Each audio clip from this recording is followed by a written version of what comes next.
नाई की ऊंची नियुक्ति। तेनालीरामा की कहानी। शाही नाई का महाराज कृष्णदेवराय के बाल काटने और दाढ़ी बनाने महल में आना जाना लगा रहता था। जब वह राजदरबारियों को देखता तो स्वयं भी राजदरबारी बनने का सपना देखा करता था। एक दिन जब वह महल आकर महाराज कृष्णदेवराय के शयन कक्ष में गया तो देखा कि महाराज गहरी नींद में सो रहे हैं। उसने सोते सोते ही उनकी दाढ़ी बना दी। महाराज जब उठे और देखा कि उनकी दाढ़ी बनी हुई है तो बहुत प्रसन्न हुए और उन्होंने नाई को बुलवाकर कहा, हम तुम्हारे काम से अति प्रसन्न हैं, मांगो क्या मांगते हो, आज हम तुम्हारी हर इच्छा पूरी करेंगे। नाई तो ऐसे ही किसी अवसर की ताक में था। वह हाथ जोड़कर बोला, महाराज यदि आप मेरी कोई इच्छा पूरी करना चाहते हैं तो मुझे अपना दरबारी बना लीजिए, क्योंकि मेरी आपका दरबारी बनने की इच्छा है। महाराज कृष्णदेवराय ने बिना सोचे समझे ही उसे अपना दरबारी बनाने की हामी भर दी।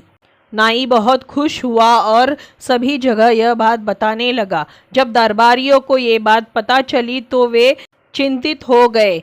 नाई को दरबार के कार्यों की कोई जानकारी नहीं थी। वैसे अज्ञानी व्यक्ति को दरबारी बनाना राज्य के कार्यों पर विपरीत प्रभाव डाल सकता था। दरबारी ये बात समझते थे, लेकिन महाराज से कौन कहता। किसी में ये कहने का साहस नहीं था। वे सभी तेनालीरामा के पास गए और उसे सारी बात बताकर इस समस्या का कोई हल निकालने को कहा। तेनालीरामा ने उन्हें आश्वासन देकर वापस भेज दिया। अगले दिन रोज की तरह महाराज सुबह सुबह नदी किनारे टहलने गए।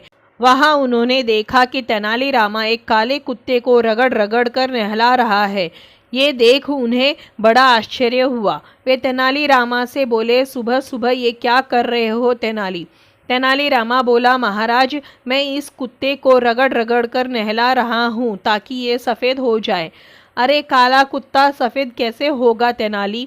महाराज ने हंसते हुए पूछा। महाराज जब एक अयोग्य व्यक्ति राजदरबारी बन सकता है तो काला कुत्ता भी सफ़ेद हो सकता है, तेनालीरामा ने उत्तर दिया। महाराज समझ गए कि तेनालीरामा का इशारा किस ओर है। उन्होंने नाई को राजदरबारी न बनाकर वही स्थान दिया जिसके लिए वह उपयुक्त था।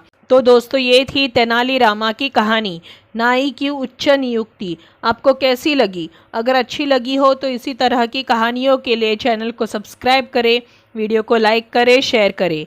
धन्यवाद।